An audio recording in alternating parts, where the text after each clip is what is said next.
Hi everyone! Now in my last video, if you've seen it, I spoke about the ADHD strength of humanity. And yes, if you haven't seen it, then let me just explain. I'm not talking about humanity just in terms of, oh well, that's a good thing, to have with your personality. I mean legitimately, it has everything to do with emotions, and it's very common in people with ADHD as a positive. So if you're interested in understanding that more, check it out. But at the end of the video, I said next one, I would talk about the ADHD strength of resilience. And yes, resilience is a great aspect to have, no matter who you are, because you have no idea what difficulties are going to come around in your life. And it's always good to be able to build a fortitude against them or to be able to overcome them. Now, before I explain exactly how resilience is considered a strength specifically of ADHD, let me just make a comment, let me make a mention of, if you like the content and you want to see more, follow me here, subscribe to the YouTube channel, leave a like, comment, questions in the comments, because they help. Right, here we go. Now, resilience. Exactly what I mean by resilience as a strength of ADHD is basically being creative, and you are more able to develop strategies to cope with stressors, so things that stress you out. Now, as anyone with ADHD or autism knows, or anyone who knows someone with ADHD or autism and has seen the way they interact with the world knows, there are a lot of difficulties. There's no point in sugarcoating it and pretending, oh, there's only positives, because yes, there are negatives, but this is where the resilience comes into play best as a strength of ADHD, because your resilience means that you're already innately capable of coming up with different methods for coping with each individual issue or difficulty.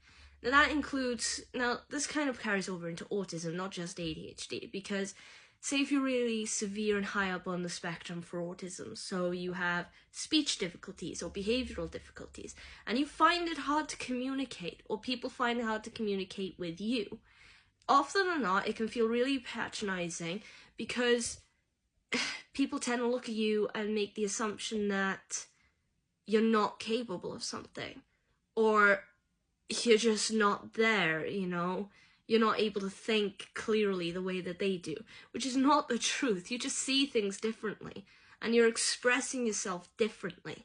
So, and when that happens, even people with severe autism have their own means of breaching that communication issue. Basically, some people with severe communication issues can use pictures to communicate what they want to say. Others, sounds. Others, motions or behavioral patterns, which, to be honest, only people who really know what to look for will pick up on, or the people closest to them who spend every day with them. And things like stimming, even. If you don't know what stimming is, don't worry, I will talk about that in a video to do with autism. I already have talked about it in another video, but I'll address it again. So, in ADHD, this resilience is so important because it means if you have a great amount of anxiety, if you're incredibly hyper, you're much better at finding these methods, but you have to find them on your own. And I don't mean push away people and don't let people give you suggestions or advice. I don't mean that. I mean, you have to find what works for you, because some people might have one method, two methods, three methods. Other people might struggle for a long time to find what works best, and others, it'll take the next day. So it just depends on you as an individual. Think about it kind of like if there's 5 different people who are struggling with sleep, and they all find their own means of getting to sleep quicker. One finds out, oh, it's the lights. Turn off every single light in the house, make sure there's no noise, falls asleep quick. Someone else needs hot chocolate, someone else reads a book, someone else listens to music. That's what I mean. There's a method for everyone. So don't get disheartened if you've tried and tried and tried and tried and tried, and you haven't found anything that works for whatever issue it is you're facing with ADHD, because it's there. One method I used to use when I was a kid, especially for my hyperactivity, because teachers used to think I was acting up in class and purposely just disrupting the other students, even though they knew I had ADHD, so I wasn't like I was doing it voluntarily. It was just innately part of me, and I accepted that, but I didn't see how it was affecting other people.